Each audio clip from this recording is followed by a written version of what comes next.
Hi, doggy.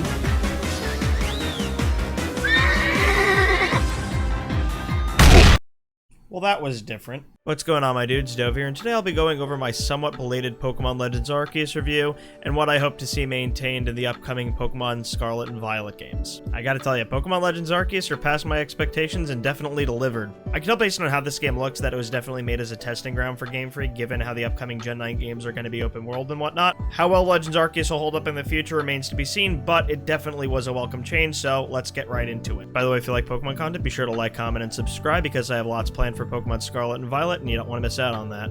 By the way, we are going to be doing a giveaway for one of these Hisuian Pokeballs over here. I have an extra one that I got in an event from Nintendo.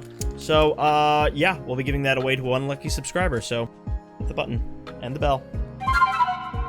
This game is basically an isekai anime. You are sent back in time by God, or Arceus, or Arceus, or Arceanus, or whatever you want to call him, who gives you a cell phone and the mission of capturing all Pokemon, or, you know, at least the ones that are programmed into the game, and then leaves you to your fate. While you go about your usual business of actually catching them all, you are also tasked with helping out two local religious clans whose noble Pokemon have gone berserk. These fights take place as the boss battles of the game, replacing the traditional gyms, and you basically just yeet food at them while dodging their continuous attempts to murder you. Think of it like Dark Souls Light. Warning: the rest of this segment contains story spoilers. Skip ahead to the gameplay section if you still haven't played the game for some reason.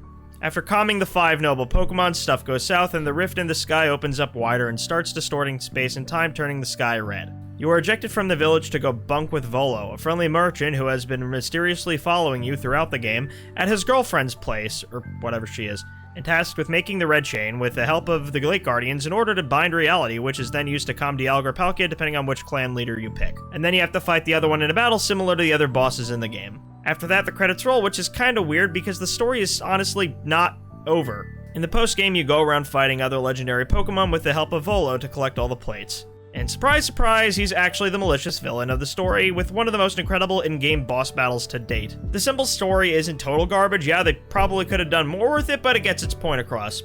Still not Gen 5. It's definitely different from prior games, and in many ways, even better. I like this formula. Let's do more of this. The gameplay in this game has several similarities to previous Pokemon games, but ultimately it plays very differently. There is no route system, but rather a central hub town in the form of Jubilife Village, where you can stock up on supplies, craft items from materials gathered in the field, change your outfit, accept missions, and so on. From here you go to one of the 5 semi-open world maps in the game where you can catch and battle several Pokemon, and also get very sidetracked. The game encourages you to catch and battle the same kind of Pokemon several times and even do things such as feeding it food, or seeing it use different moves as a means of gathering data for the Pokedex. This keeps the grind interesting and makes you feel like you're making a National Geographic book on Pokemon. It's pretty cool. Plus, doing so increases the odds of finding shiny Pokemon, and this game already has ridiculously good rates, making this a great game to shiny hunt in. Pokemon come in several different sizes, big and small, and of course the supersized Alpha Pokemon, which are Pokemon that are much larger than their usual sizes. Contrary to much of the series' history, you don't even have to battle most of the Pokemon in order to catch them. You can just sneak up on them and throw a ball. However, battling and weakening them still makes catching them easier. Be cautious though, as many Pokemon will actively try to kill you. I'm in danger! Battles are fast-paced and much more visually pleasing than prior 3D entries, and while I like how it functions, it simply wouldn't work well in a competitive setting. Check out the video I did with Umbreon Libris for further elaboration on that. Link will be in the comments below. As I stated before, in place of the usual gym system, the boss battles in this game are a real-time battle with the noble Pokemon in which you basically throw bags of snacks to weaken them and engage them in battle. These get progressively more challenging without being overbearingly difficult. If you get KO'd, you can continue from certain points in the battle or restart for the extra challenge. There's a simplified stat system, no need to go nuts with the IVs and EVs in this game, just simple effort points that you can farm easily for mass releasing unwanted Pokemon or battling alphas. There are plenty of side quests, some of which can be very fun, others can be fairly annoying, and some just boil down to you filling out a dex entry for a specific Pokemon. And one of my favorite features, there are now proper move pools. Instead of going to a move tutor to relearn moves, your Pokemon can change their moveset on the fly. New moves learned go into their move pools and can be swapped out onto their moveset of 4 moves anywhere in the field. I'd very much like this to remain a feature going forward, starting with Scarlet and Violet, to remove the need to have to go to the move tutor every single time I want to relearn a move, or use a TM on a Pokemon a second time, effectively keeping the PP count instead of wiping it every time I erase the move. Overall, this formula for Pokemon seems much more enjoyable, though I do wish they had more stuff to do in the game. Hopefully we'll be able to see this realized going forward. Oh, and by the way, they're riding Pokemon in this game again, like in Sun and Moon, and guess what? This time you can ride a bear.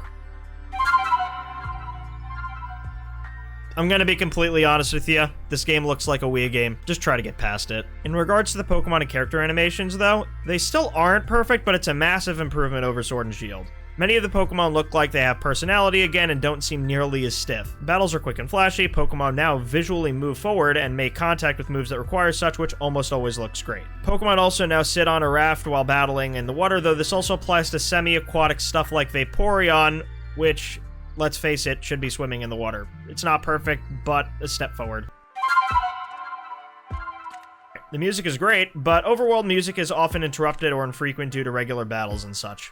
I'm also not really a fan of the same track playing at night regardless of which map you're in. I do wish they would have, done a bit more to change up the night theme, either to, mix it based with the map or just, I don't know, I just didn't want it to be the same. The sound effects are great and help make the experience more immersive, but oh my god, with the amount of dialogue in this game, I think we are very overdue for voice acting. Please, Game Freak. Optional voice acting in English and Japanese for important cutscenes needs to become a thing going forward. This is getting ridiculous. Also, a fun little detail about Jubilife Village is that as the game progresses, it begins to sound more and more like Jubilife City's theme. That's pretty cool, I actually like that little detail. And of course, there's the new banger remix for Dialga and Palkia's theme that sounds like it came straight out of an initial D episode, and it slaps.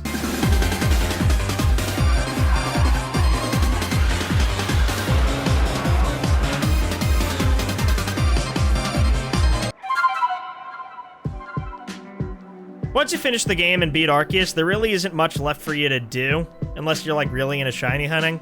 In the Daybreak update, they did add a little cool challenge called the Eternal Battle Reverie, but other than that, yeah, there really isn't much else. A little bit of a postscript, but here's some other stuff I would like to see going forward. Symbiotic and antagonistic relationships of Pokemon in nature like Starviper and Zangoose, Remoraid and Mantine, etc. We had something similar to this in Gen 6 and 7 with the Horde battle and the SOS battles, so basically take that to the next level and in this style of open world. Like, I want to be able to see a turf war between a group of Zangoose and Starviper in an open world setting. Not them just, walking around in a circle, but actually going at it. Or two Pokemon that are often seen together. Have them, there together. Have them, interacting. I want to see more life in what Pokemon has to offer and not just them, mindlessly walking around in circles and whatever. We're not there yet, but okay, basically I just want the new Pokemon Snap animations. It's what I want in a main series Pokemon game. That's what I want, okay? All in all, outside of the Wii-esque graphics, Pokemon Legends Arceus is a fantastic entry in the Pokemon series, and I hope that many of the things introduced here help drive Pokemon forward. If you enjoyed this video, be sure to subscribe, as I'll be making plenty more Pokemon content and game reviews in the future, and I also have a lot planned of Scarlet and Violet, as I mentioned earlier. So, be sure not to miss out on that, and I will see you later. Final score, 9 out of 10.